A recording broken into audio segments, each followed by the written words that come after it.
আমি বাদামালা বলে তুচ্ছ ভাবো, আমি হকারি করি বলে ঘৃণা করো। কেন ভাবো না তোমাদেরই মতো আমি এক ভাই? আমি বাদাম বেচে আমার জীবিকা চালাই, আমি হকারি করে আমার জীবিকা চালাই।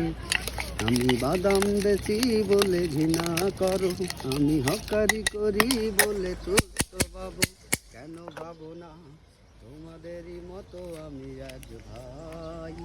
আমি বাদাম বেচে আমার জীবিকা চালাই, আমি হকারি করে আমার জীবিকা চালাই। কর্ম ছোট নয়, ধর্মের পথে চলতে হয়।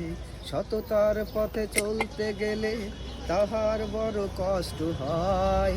আমি বাদাম বেচে আমার জীবিকা চালাই, আমি হকারি করে আমার জীবিকা চালাই।